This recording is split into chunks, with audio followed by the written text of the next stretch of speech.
IMAX, Dolby Cinema, or laser at AMC. Which movie theater experience is right for you? I'm Elon Osborne, and this is Acoustically Speaking. Buying a movie ticket used to be pretty easy, but things have certainly changed in recent years. In addition to deciding what movie you want to see, you need to decide what type of movie viewing experience you want to pay for. I mean, granted, there has always been differential pricing in most theaters for matinees versus primetime showings, and most theaters offer reserved seating these days. I'm even old enough to remember needing to stand in line in order to get a good seat for a popular blockbuster. And stadium seating also wasn't a thing yet, so as a little kid, it was always a bummer if some big adult just sat right in front of me. Those were the days. But now you also have the choice to pay for a basic or elevated movie viewing experience. So do you go with IMAX, Dolby Cinema, or laser at AMC? Let's break it down. IMAX has been with us for 50 years. Can you believe it? It started as a special event viewing experience for museums and theme parks with domed screens up to 30 meters, which is about 98 feet in diameter depending on the venue. While many of those venues still exist, IMAX has since transitioned into an elevated movie theater viewing experience with its large wall-to-wall screen and bombastic sound system. And a growing number of blockbuster movies are filmed in part or entirely in the IMAX format. Anyone else excited for Christopher Nolan's Odyssey filmed entirely with IMAX film cameras? Initially, IMAX theaters used to have a 6-channel sound system, aka 5.1. But with Dolby Atmos and other immersive audio formats being so commonplace now, the modern IMAX theater typically consists of a 12-channel audio system, which now includes height channels for complete immersion. IMAX films are shot on specifically designed IMAX film or digital cameras. An IMAX film can be mastered in film or digital format for theatrical presentation. The IMAX film aspect ratio is 1.4 to 1. The IMAX digital aspect ratio can be 1.4 to 1 or 1.9 to 1 at the discretion of the filmmaker and or studio. And honestly, just as a visual aid, here are a few slides going over what those numbers actually mean when it comes to the shape of the picture.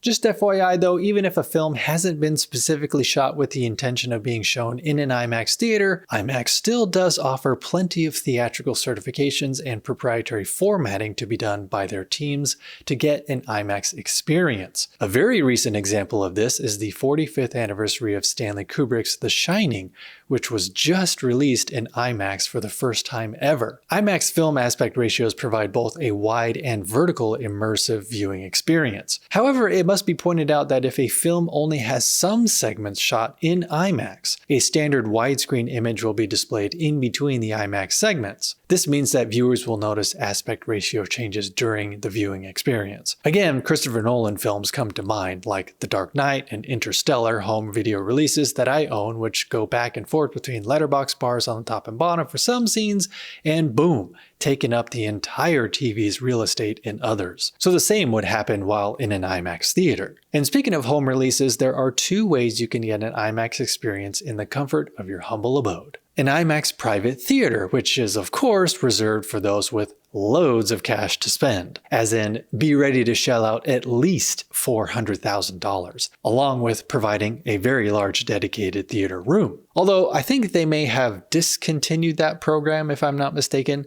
or perhaps it's only available to those on the dark web.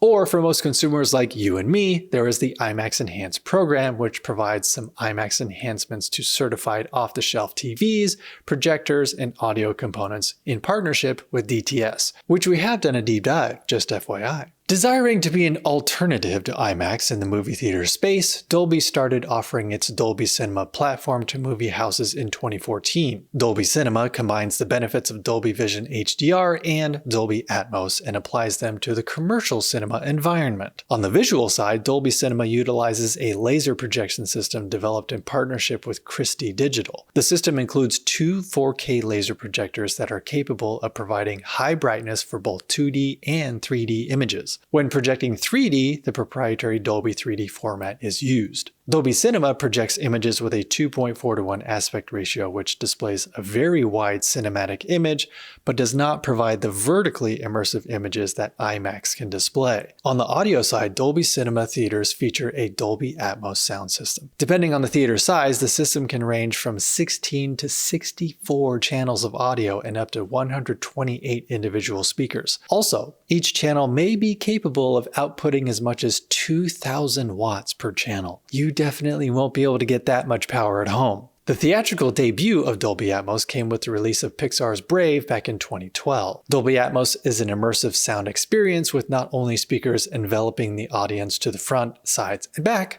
but above as well. Dolby's sophisticated audio processing algorithm adds non-channel-based spatial information or audio objects that can be placed anywhere in 3D space, not being tied to any specific speaker. Dolby Atmos is still king when it comes to home use in soundbars and surround sound setups, but I think we can all agree that the Dolby Atmos cinema experience takes it to the next level. In addition to the visual and audio experience, Dolby Cinema venues also provide adjustable seating, giving the moviegoer a luxurious cinematic experience. With the exception of IMAX projectors used for displaying physical film, IMAX Digital and Dolby Cinema have both incorporated the use of laser projectors. These types of projectors use lasers as their light source rather than a traditional commercial projection lamp. This provides stability and longevity. In August of 2022, AMC embarked on an initiative in partnership with Cinionic